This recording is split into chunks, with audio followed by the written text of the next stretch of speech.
ሰላም ሰላም ውድ ተከታዮችና ተመልካቾችን በላይፍ ቼንጂንግ ቢዝነስ ትሬኒንግ ኤልሲቢቲ ዛሬ ማቀርብላችሁ ርዕስ በጣም ወሳኝና አስፈላጊ ነው። ኬዝ ስታዲ ነው።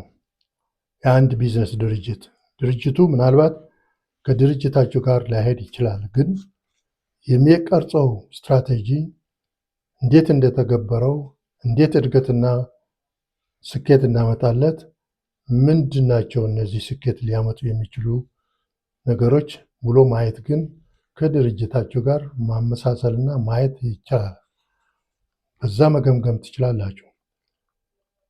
የዛሬው ርዕስ ውጤታማ ስትራቴጂ ስኬትና እድገት ሲፈጥር፣ ኤፌክቲቭ ስትራቴጂ ክሬትስ ሳክሰስ ኤንድ ግሮዝ የሚል ነው። ሰብስክራይብ አድርጉ፣ ሼር አድርጉ፣ ላይክ አድርጉ፣ ኮሜንት አድርጉ። ፕሮግራሙን ለማጠናከር ተወዳዳሪ ስትራቴጂ መፍጠር ለአንድ ቢዝነስ ድርጅት ወሳኝ ነው። ተወዳዳሪ ስትራቴጂ ማለት የድርጅቱ ምርቶች፣ አገልግሎቶች ወይም ደግሞ የድርጅቱ ሀብት እና ብቃት፣ ሲስተም ወይም ደግሞ ከውጭ የሚፈጠረው እድሎች በመጠቀም በገበያ አሸናፊ እንዲሆን ማድረግ ነው። ይህ ቢዝነስ ተግባራት አክቲቪቲስ ስትራቴጂ ሊፈጥሩለት የሚችሉ መርጦ በማደራጀት ለደንበኞች የተለዩ ድብልቅ ጥቅም ማቅረብ ማለት ነው። ዴሊቨር ዩኒክ ሚክስ ኦፍ ቫሊዩስ ማለት ነው።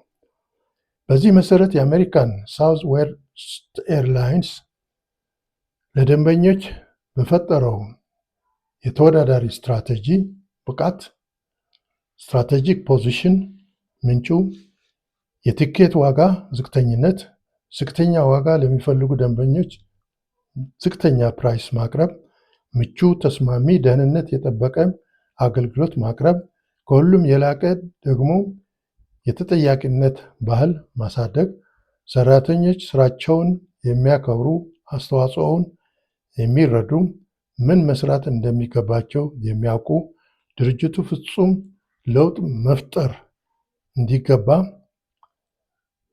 የሚያምኑ፣ መስዋዕት የሚከፍሉ፣ ጠንከር፣ ጥብቅ ትብብር በከፍተኛ ወኔ የሚሰሩ፣ የድርጅቱ ወጪም የሚቆጣጠሩ፣ ኩባንያው የማበረታቻ ስኪም በመፍጠር ሰራተኞች እንዲበረታቱ ማድረግ፣ የቁጠባ እቅድና ሸር እንዲገቡ ያደርጋል። ስለሆነ ሳውዝ ዌስት ኤርላይንስ አመራር ስትራቴጂውን የሚገልጹት ከደንበኞች ጥቅም አንጻር ነው። የደንበኞች ጥቅም የእነሱም ጥቅም መጋራት ነው። ደንበኞች እየተጠቀሙ እነሱም መጠቀም አለባቸው። ከዚህ አንጻር ነው እንግዲህ ማየት ያለባቸው። የስትራቴጂ ባህሪያት የድርጅቱ ተግባራት ይገልጻሉ። ይህም የተግባራት የአፈጻጸም ልዩነት መፍጠር፣ choosing to perform activities differently፣ ከተወዳዳሪዎች ተግባራት የአፈጻጸም ልዩነት መፍጠር፣ to perform different activities than rivals፣ ካልሆነ ስትራቴጂው የማርኬት ስሎጋን ሆኖ ነው የሚቀረው። በኮምፒቲሽን ውስጥ ምንም ጥቅም የለው፣ በአሸናፊነት መውጣትም አይቻልም። ሳውዝ ዌስት ኤርላይንስ በሁሉም ተግባራት በማንኛውም የበረራ መስመር ዝቅተኛ ወጪ፣ ምቹ አገልግሎት ተግባራት ያሰጣል። ደንበኞች በአየር መንገድ በር ኦቶሜትድ ትኬት ያገኛሉ። ከሌሎች ወጪዎች እንዲድኑ ያደርጋል ማለት ነው። ከኮሚሽን ኤጀንት ለምሳሌ። ደንበኞቹም ቢዝነስ ፒፕል፣ ፋሚሊስ፣ ስቱደንትስ ናቸው። ሳውዝ ዌስት ኤርላይንስ ኤሮፕላኖቹ በአነስተኛ ቁጥር በተደጋጋሚ በመብረር ከተፎካካሪ ድርጅቶች የበለጠ ሎንግ ዲስታንስ ይበራሉ። የ737 የሚባለው ኤርክራፍትም ኤፊሽንት ስለሆነ ትርፋማ ነው፣ ቡስት ያደርጋል፣ ሜንቴናንስም ብዙ የለውም። ስለዚህ በዚህ ምክንያት ድርጅቱም ትርፋማ እንዲሆን ረድቶታል። ሳውዝ ዌስት ኤርላይንስ ከሁሉም የበለጠ የላቀ የተጠያቂነት ባህል ስላሳደገ ሰራተኞች በሁሉም ደረጃ ሚናቸውን፣ ኃላፊነታቸውን የሚረዱና የሚወጡ ናቸው። ይህም ከድርጅቱ ስኬት ጋር ይያያዛል። ከሁሉም ተፎካካሪ ድርጅቶች የበለጠ እድገት አስመዝግበዋል። ሳውዝ ዌስት ኤርላይንስ 35,000 ሰራተኞች አሉት። ሰራተኞች በማንኛውም ትርፋማ አየር መንገድ እንዲሆን አድርገውታል። ውድቀትና ኪሳራ አያውቅም። ሁል ጊዜ እንዳተረፈ ነው። በጣም አስቸጋሪ በሆኑ ዓመታትም ቢሆን ሌሎች ተመሳሳይ ድርጅቶች በቢሊዮን ኪሳራ ሲያስተናግዱ ሳውዝ ዌስት ኤርላይንስ ግን ከስሮ አያውቅም ከማትረፍ በስተቀር።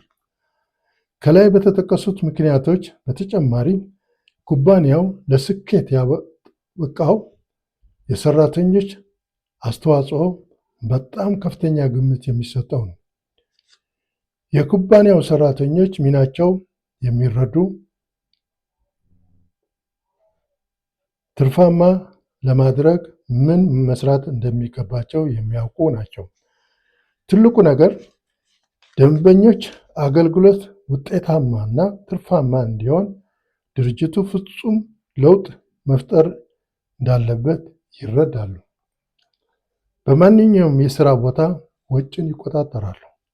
በዚህም አየር መንገዱ የበለጠ ትርፋማ አድርጎታል። አንዳንድ የሳውዝ ዌስት ኤርላይንስ ሰራተኞችን ሚሊዮነሮች ሆነዋል። ድርጅቱ ካተረፈው ስለሚያጋራቸው ሸር እንዲገቡም ስለሚያደርግ እና እንዲጠቀሙም ስለሚያደርጋቸው ነው። ኩባንያው ከፈጠረው የባህል ስኬት መፍጠር እንዲችል ረድቶታል። ባህል ማሳደግና ማቀብ ስራዎቹን እንዲሰፉና ፍጹም ይፈታሉ ተብለው የማይገመቱ ችግሮች በመፍታት ኩባንያው እንዲያድግ አስችሎታል። የኩባንያው ፕሬዚደንት ዋና ኦፕሬቲንግ ኦፊሰር ማዳም ኮሊን ባሬቶ ከኩባንያው በስተጀርባ ሆና አስደናቂው ባህል እንዲፈጠር ታበረታታለች። ባሬታ እንደ አውሮፓውያን አቆጣጠር በ1990 የባህል ኮሚቴ በማቋቋም የድርጅቱ ባህል እንዲያድግና እንዲታቀብ አድርጋለች። የድርጅቱ ኮር ቫሊዩስ known as collectively as spirit ተብሎ ይታወቃል። ባሬታ ባህሉ በሳውዝ ዌስት ኤርላይንስ ከኢንዱስትሪ ተፎካካሪ ድርጅቶች ልዩነት በመፍጠር ጠቃሚ ሚና እንዲጫወት አስችለዋል። የአውሮፓውያን አቆጣጠር ከ1997 እስከ 2001 ከአሜሪካ የፎርቹን መጽሔት ዝርዝር ከመቶ የተሻለ ውጤት ያስመዘገቡ አንዱ ነበር። ሳውዝ ዌስት በ9/11 አሜሪካ መንታ ህንፃዎች በተደረገው የአሸባሪዎች ጥቃት በተቀሰቀሰ ብዙ የአሜሪካ አየር መንገዶች በመክሰራቸው ገንዘብ እንዲበደሩ፣ የአየር ትዕዛዝ የአየር ጉዞ እንዲሰረዝ፣ ሰራተኞች እንዲቀነሱ እና የአየር ጉዞ ዋጋዎች መቁረጥ ተፈጥረዋል። የሳውዝ ዌስት ኤርላይንስ ግን በሚያስደንቅ አኳኋን የተለየ ነበር። ድህረ 9/11 የነበረ ውጤቶችም ራሳቸውን ይመሰክራሉ። ሳውዝ ዌስት ኤርላይንስ በሙሉ አቅሙም 100% በመስራት ምንም እረፍት ሳያደርግ የሰራተኞች የትርፍ መጋራት እና ቁጠባ እቅድ ግዴታውን ሳያዛንፍ በሙሉ መፈጸም ችለዋል። ይህም ጠቅለል ብሎ ሲታይ ዩኤስ ዶላር 197.5 ሚሊዮን ለሰራተኞች አከፋፍሏል። እንደ አውሮፓውያን አቆጣጠር በ2002 የኩባንያው ያልተጣራ ገቢም ዶላር 5.5 ቢሊዮን ነበር። የተጣራውም ደግሞ በዚህ ጊዜ 241 ሚሊዮን ዶላር ነበር። የእድገቱ ደረጃም 30.5 ከመቶ ነበር። ይህም ከኢንዱስትሪው እድገት 26.2 ከመቶ የበለጠ ነበር። ማለትም 26.02 የበለጠ ነበር። ከዚህ ስታዲ የወሰድኩት ሚካኤል ፖርተር ኦን ኮምፒቲሽን 2008 ገጽ 43-44 እና ጃክ ፊሊፕስ ኢንቨስት ኢን ዮር ካምፓኒስ ሂውማን ካፒታል 2005 108-110 ነው የወሰድኩት። አመሰግናለሁ።